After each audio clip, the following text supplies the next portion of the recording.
I have been managing my schizophrenia for the past 10 years with 2 antipsychotic medications, clozapine and Abilify, plus Lexapro as an antidepressant. This is called polypharmacy. Since I'm taking 2 antipsychotics, it's also called antipsychotic polypharmacy, whereas one antipsychotic would be considered monotherapy.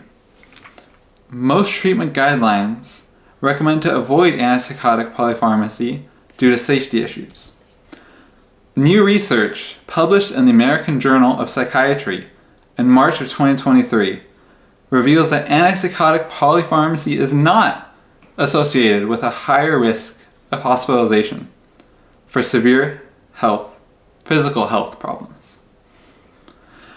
Before we get into the research, we had a medication management scare this past week, and we'll talk about that at the end of the video. Right, that was with clozapine, and we have Stephen's been on clozapine for 10 years. We've never had any problems with clozapine and getting the drug. It has to be it's highly regulated. There's the REMS program in the United States, which controls the dispensing of clozapine. And so we ran into a big problem this last week, first time in 10 years, and we'll discuss that. We will definitely discuss that. It was definitely scary. We'll discuss that at the end of the video. I also had a very interesting weekend myself with my cousin. I'll talk about the end of this video as well. And before we get to the research, I just want to say thank you for all the support you have given me in participating on my channel. In the last week, my channel has grown so much. It's kind of unbelievable, actually. Yeah, we've been amazed. Stephen, so proud of you and your channel. This channel is 100% owned by Stephen. Yeah. I'm here to support him. You're supporting him. And the channel has seen incredible growth in just in the last 7 days. It's been phenomenal. I think there have been maybe 300 or 400 comments that have come in. It's been a lot, which I really appreciate. It's so important. All of those comments. It means so much to me that you would take the time of your day, comment, and also help to destigmatize schizophrenia by what you're saying. Right, because that was Stephen, you started this channel a little over a year ago, maybe about a year and a half ago now, coming up on a year and a half, and you wanted to destigmatize schizophrenia. I did. And that's a big job, Stephen. I mean, it's true, it is. When you started this channel to destigmatize schizophrenia, wow, that's a heavy load. Yeah. So really proud of you, Stephen, Thank you. and your channel. And your comments mean so much to me. However, I'm getting so many now to the point where I don't feel I can respond to all of them. So I will still read your comments, and I really value them, and please keep leaving them. It'll help others that see the comments as well. But to not play favorites and stuff, I won't be able to respond to your comments directly. Just know I will be reading them, and Dad as well. Yes, and I'll be reading them as well. This came fairly fast. I mean, not fairly. It came very fast, and it's sad for us. I mean, I think there's been almost 400 comments that have come in the last 3 days. Yeah. So there's been some explosive growth in the channel. That's awesome. Stephen and I are like, oh my gosh. It's kind of humbling. We're watching the metrics, absolutely, and so in dealing with the comments, it's overwhelming. But that's a good thing. Yes. Because you're helping to destigmatize schizophrenia as well by leaving those comments. Mm-hmm. You are also helping us, significantly helping us shoot these videos. Yeah. I know, Stephen. You read the comments. It feels so good to see all of you sharing and giving advice and helping others through that, or leaving comments saying stuff you'd like to see in future videos, which if you still leave those comments, we will try to our best to read them and make videos on those too. Still, I just might not be responding directly. Right. I think it would be unfair. I mean, how are you going to respond to a few comments? And not everyone else. Right. Some of you have been here since day one almost, and so it's heartbreaking in that sense because, as Stephen said, won't be responding to comments anymore directly or indirectly that way. But two things I think we've tried to figure out. How do we ameliorate that kind of loss there? Because it's been significant in responding to your comments. Yeah, it's actually helped me so much grow and feel more confident in myself with all your comments that you've given me and that I received here on the channel. Right, and then in the process of responding, it's extremely therapeutic. Yeah. So it's really a mixed bag, but it's as Steven said, it's literally impossible to respond to 300-400 comments that have come in the last couple of days, and then as they'll come in on other videos as well. So, Steven, you're going to go live, and then you're going to... I will be going live, and that is how I intend to respond to your comments. Hopefully, I'll have a video coming out in the next few days saying when I will go live. I'll give you some notice, of course. And when I go live, then you can ask me questions directly there. I'll respond right there live on camera to your questions. And that's how I hope to actually respond to your comments. And we're going to try, I think, also to incorporate response in the videos we shoot. Whether sometimes maybe at the end of the video, but we will try in earnest to do that. So with that, let's get to the news. Okay. So let's talk about the new research. But before Steven does that, he's going to present that. It's the new research on antipsychotic polypharmacy. First, why polypharmacy might be used in the treatment of schizophrenia. There's really 4 reasons that a psychiatrist might use polypharmacy, right? And that's the administration, the concurrent use of more than one drug. So, that might be used for treatment-resistant schizophrenia, right? If someone is not able to, if the psychiatrist is not able to reduce the symptoms enough with one drug, they might add another drug. So treatment-resistant schizophrenia is one reason that a psychiatrist might use more than one drug to treat schizophrenia. And of course, Steven has treatment-resistant schizophrenia. Yes, I do. And he is on 3 drugs, right? 2 antipsychotic drugs and an antidepressant to treat his schizophrenia, which he has been on for 10 years. It's been very, very successful. The second reason is management of side effects. So someone might be taking one antipsychotic medication, but then have other side effects. Could be, attention issues. It could be movement issues. So the psychiatrist might add some other drug to manage those side effects.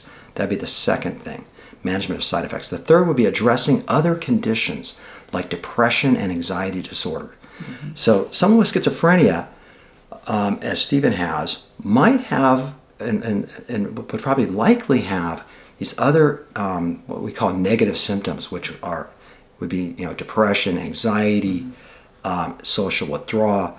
So that anxiety and depression. Now, Steven, those are other reasons that a psychiatrist might prescribe another drug. So in Steven's case, his psychiatrist is prescribing Lexapro to treat depression. Yes.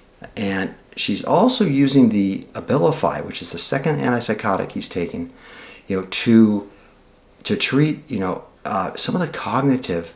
It has neuroprotective properties, Abilify does. And there have been some studies that have shown that clozapine and combined with Abilify, that polypharmacy of the antipsychotics is beneficial. Although it's controversial. And I would suggest that probably most psychiatrists would not use clozapine and Abilify together. So it is controversial. But anyways, that's addressing other conditions would be the third reason a psychiatrist might choose more than one drug in treating schizophrenia. And then the fourth is symptom control, right?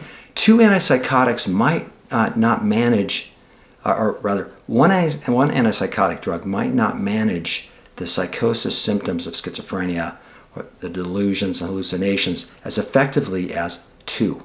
So if a psychiatrist is prescribing one antipsychotic and may have tried another one, they might add, concurrently use 2 to try to see if that reduces, the symptom control, reduces the positive symptoms. But there are risks associated with polypharmacy. There are really 4 main risks. One is drug interactions, right? Unexpected side effects of the 2 drugs or multiple drugs, increased side effects of multiple drugs. The third would be non-adherence, and that's increased complexity, right? It's not, the number one thing would be for a person that has schizophrenia to be medication compliant.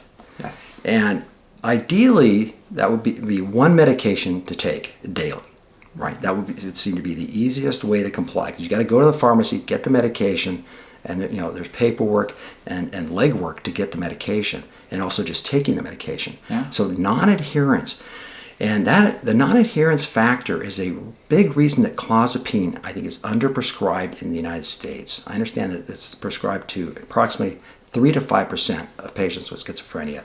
Clozapine is, even though it's the gold standard in treating treatment-resistant schizophrenia. So, but there's a whole series of, the weekly blood draws, whole series of issues you have to, go through to get the drug in the first place. But also, when you add multiple drugs, like Stephen is on three drugs, well, you've got to pick those up at the pharmacy, and they don't all come in at the same time, right? So you've got all the logistics of sometimes picking those up. In fact, usually now, in Stephen's case, 3 different times, during the month. Yeah. Pick up the drugs, get the blood draw for clozapine, make sure the pharmacy is complied with all their requirements, and the doctor has with the REMS program. So you can just see the issues there. So the potential risk of polypharmacy is non-compliance. That the patient's going to say, it's not going to say, but that the patient's going to resolve eventually that it's too complex, right, and then maybe stop all medication, and that would be worse. So, and also then the fourth thing is the cost of medication. So those are the potential risks associated with polypharmacy. So let's get to the new research. Published in the American Journal of Psychiatry in March 2023, debunks the long-held belief that antipsychotic polypharmacy should be avoided due to health-related safety issues. The article is entitled Safety of Antipsychotic Polypharmacy versus Monotherapy in a Nationwide Cohort of 61,889 patients with schizophrenia. We'll link to the abstract in the article in the description below if you're interested. The conclusion, though, states, the results show that antipsychotic monotherapy is not associated with a lower risk of hospitalization for severe physical health problems when compared with antipsychotic polypharmacy. Treatment guidelines should not encourage the use of monotherapy instead of antipsychotic polypharmacy without any existing evidence on the safety issues. So that's very interesting research, Stephen. Yeah, it is. Most treatment guidelines recommend to avoid antipsychotic polypharmacy due to safety issues, but this is not based on any evidence. But antipsychotic polypharmacy is generally not recommended as a first-line treatment strategy for schizophrenia. So, Stephen, one of the frustrations as a father that I've had since you became ill in 2012 with schizophrenia is that there aren't better, treatment, scientifically based treatment, right, regimes or approaches to, schizophrenia. Right. And the frustrating part as a parent is that, with the antipsychotics as the first line treatment, there is no, it's really trial and error. Yeah, it is actually. And that's what your psychiatrist has said right along. Yeah. And it's amazing that we're in 2023 and there's not that it's just trial and error. We'll try this, we'll try that, we'll see how this works, we'll see how this doesn't work. Yeah, it'd be nice if there was a medicine that would target it more directly and figure out what exactly needs to be done instead of just trying a ton of different medications to see what works. Oh, excellently put, Stephen. Thank you. Yeah, that was perfect. Exactly. Yes. Yeah. So it's frustrating. And Stephen started his channel to destigmatize schizophrenia. And my hope in participating here is that, and in the future, will be that we can help raise awareness of the lack of good treatment, approaches for schizophrenia. And as Stephen said, approaches that are narrow, right, and that are evidence-based. Yes. Instead of, let's just try this antipsychotic, and that doesn't work, let's try something else. And if that doesn't work, maybe we go to clozapine, and then maybe we add something else to it, without any really, other than just the general knowledge of how these drugs work, without any scientific-based, knowledge. So, yeah. I hope that happens someday soon. Yeah. I think if we get our voices heard, that might happen sooner. That's right. Yeah. So Stephen, the clozapine issue we had, this is the first time Yes. this last week. So you started off, as I was at home, you went up to the pharmacy with Mom. Yes, I went out with my mom to the pharmacy and also just to do some general shopping. And I remember I got in line to the pharmacy. And I get in front of it and I talk to the pharmacist there, and she's like, "Wow, it's been a long time since I've seen you." I was like, "Yeah, I guess it has been." And then I tried to get my clozapine filled, and they couldn't fill it. I guess they didn't get the prescription to fill it, and they hadn't for a long time. Right. So just as a background for those that are not aware of clozapine and the REMS program, so clozapine is highly restricted drug, and it is the gold standard, considered the gold standard for treatment-resistant schizophrenia.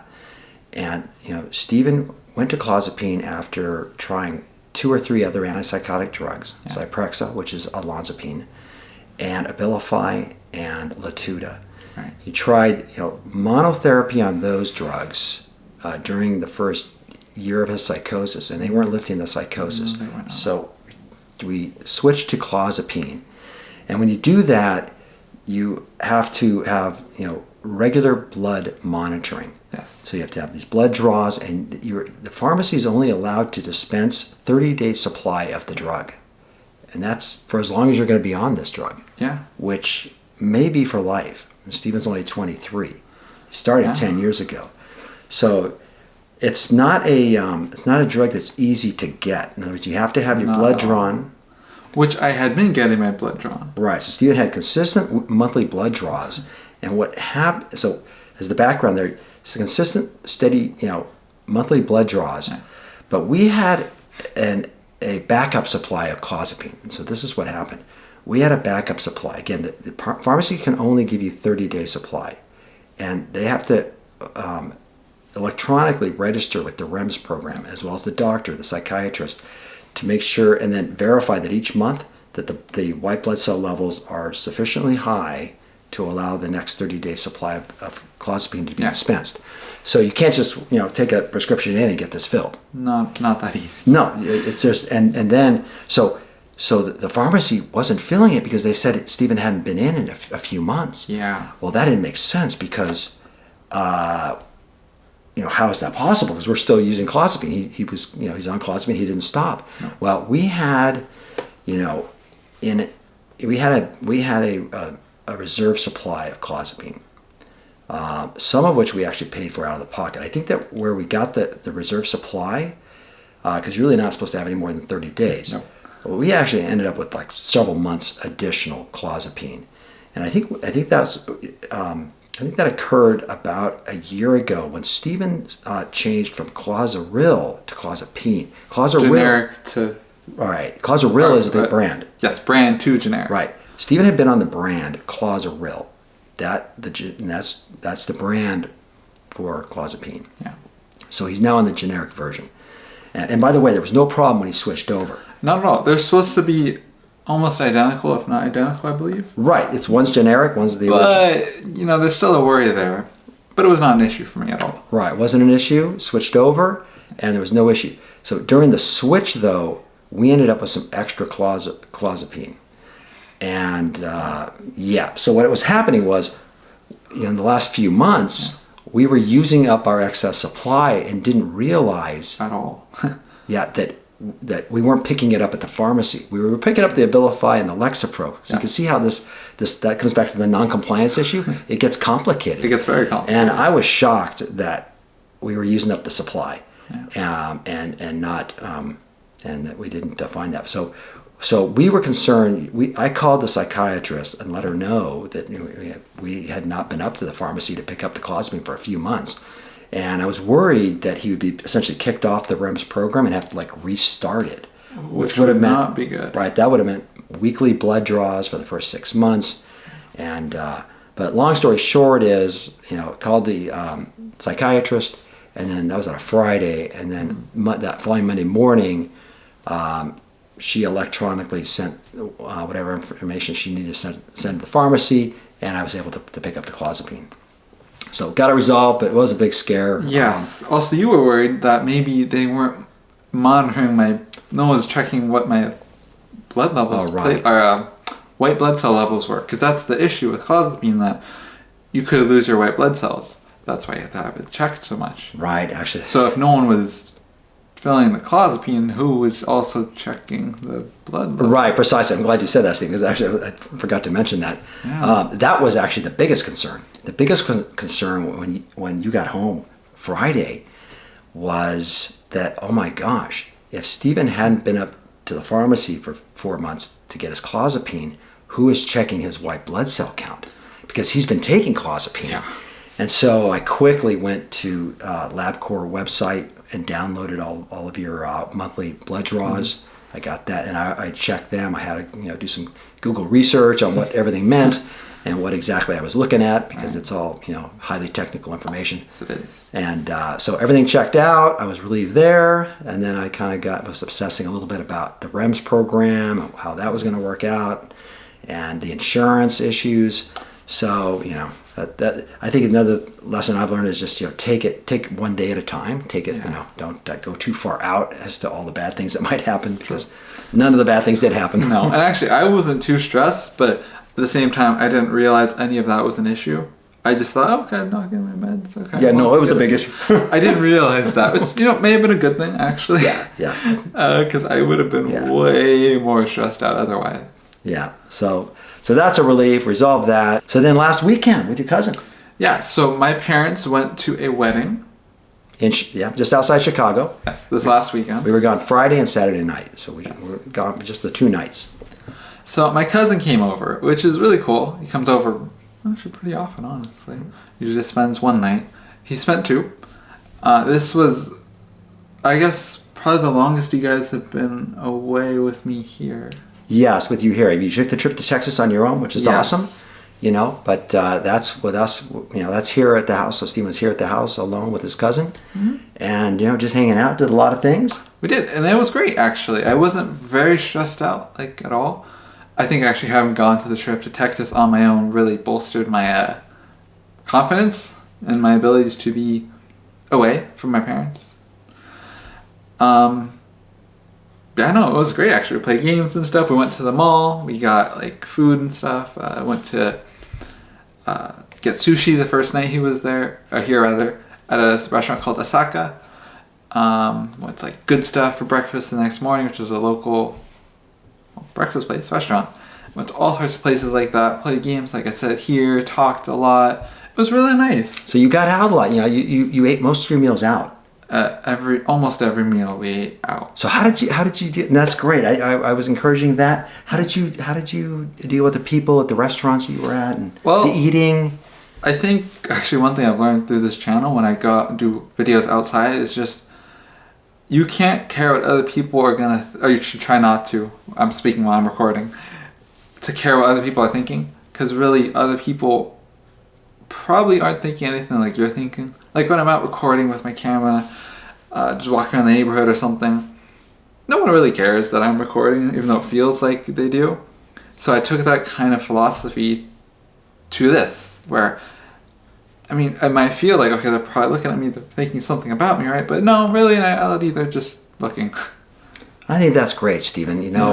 That is really good mental health awareness. Yeah. That is phenomenal. I did not hear you say it like that, actually. I don't think I even asked you that question. That's amazing, because one thing is, when you're out eating, to just focus on what you're doing and not focus on everyone else. It's easier said than done. Of course. Especially with schizophrenia. But you are training your mind, to focus in on what is really important, which is, hey, you're eating with your cousin. Enjoy the time that you have with him. And there might be all kinds of chatter going on and people roaming around, and there will be. It's a crowded. A lot of restaurants are crowded. But that's awesome, Stephen. I see that as really an improvement in your ability to alter the way you're thinking and improve the outcome there. Yeah, because say even 2 years ago, I would have been way more stressed out. This would not have been the same. Right. Having to go out and eat in public would have been very stressful. Having to have my parents be away, not knowing, I guess, not knowing, just having them being away would have been way too stressful for me. Even having my cousin with me for that long period of time, I would not have been able to think about like, well, people don't really care what I'm doing. Instead, I'd be obsessing like, what are they thinking? What are they thinking? What are they thinking about me? They're eating over there. It's bothering me. I've recovered a lot, I think, since then to be able to do this, where I just can let that go, essentially. Yeah, it's fantastic, Stephen. Thank That's you. fantastic. So yeah, with that, we'll probably wrap it up. I mean, it's the other overlay actually really quickly. So Stephen does not have any siblings. So he's an only child. There was a comment that came in just yesterday, I believe, asking that question. So again, we're going to try to respond to comments on these videos As much as possible. As much as possible. So Stephen does not have any siblings. No. Only child. And so, Maria and I are flying from Los Angeles to Chicago and back. There was a 2-hour drive to the wedding area from Chicago. So, we had to discuss with Stephen, as we did when Stephen went to Texas, what happens if something happens to me and Mom, right? And so he's got to know the financial information. He's got to have access to bank account information.